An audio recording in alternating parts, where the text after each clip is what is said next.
মিয়ানমারের বিভিন্ন জাতিগত গোষ্ঠী বহুদিন ধরে সামরিক জান্তা সরকারের বিরুদ্ধে লড়াই করছে। বিশেষ করে আরাকান আর্মি রাখাইন রাজ্যে স্বাধীনতার স্বপ্ন দেখছে এবং ইতিমধ্যে তারা সেখানে অধিকাংশ অঞ্চলের নিয়ন্ত্রণ প্রতিষ্ঠা করেছে। বাংলাদেশের জন্য এ পরিস্থিতি নতুন ধরনের চ্যালেঞ্জ সৃষ্টি করেছে।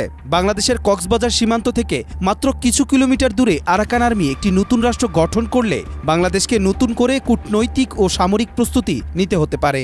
একনল হ্যান্ড ওয়াশ 100% প্যারাবেন ফ্রি, তাই নিরাপদ হাতের জন্য আস্থা রাখুন একনলে। রোহিঙ্গা সংকট থেকে শুরু করে সীমান্ত সমস্যায় বাংলাদেশের উদ্বেগের যথেষ্ট কারণ রয়েছে। রাখাইন রাজ্যটি চীনের জন্য কৌশলগতভাবে অত্যন্ত গুরুত্বপূর্ণ।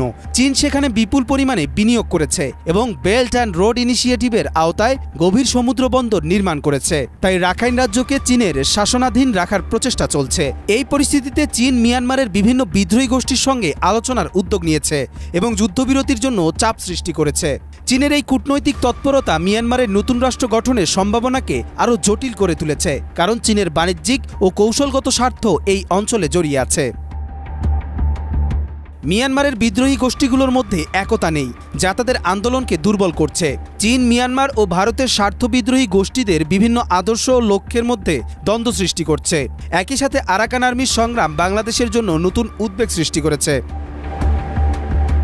নতুন একটি রাষ্ট্র গঠনের প্রক্রিয়া অত্যন্ত জটিল। মিয়ানমারের জাতিগত গোষ্ঠীগুলোর মধ্যে ঐক্য, আন্তর্জাতিক সম্প্রদায়ের সমর্থন এবং রাজনৈতিক ও কূটনৈতিক সমঝোতা প্রয়োজন। জাতিসংঘ এবং বিশেষ পরাশক্তির দেশগুলোর সমর্থন ছাড়া নতুন রাষ্ট্র গঠন করা অত্যন্ত কঠিন। বিশেষ করে মিয়ানমারের শান্তি প্রতিষ্ঠা এবং কৌশলগত নিয়ন্ত্রণ প্রতিষ্ঠার প্রচেষ্টা নতুন রাষ্ট্র গঠনের প্রক্রিয়াকে চ্যালেঞ্জের মুখে ফেলেছে। মিয়ানমার নতুন রাষ্ট্র গঠনের সম্ভাবনা রাজনৈতিক, কূটনৈতিক ও সামরিক শর্তাবলীর ওপর নির্ভরশীল। বিদ্রোহী গোষ্ঠীগুলোর মধ্যে ঐক্য এবং আন্তর্জাতিক সম্প্রদায়ের সমর্থন ছাড়া এটি একটি বড় চ্যালেঞ্জ হিসেবেই থেকে যাবে। কবির চৌধুরী জয়, মাই টিভি।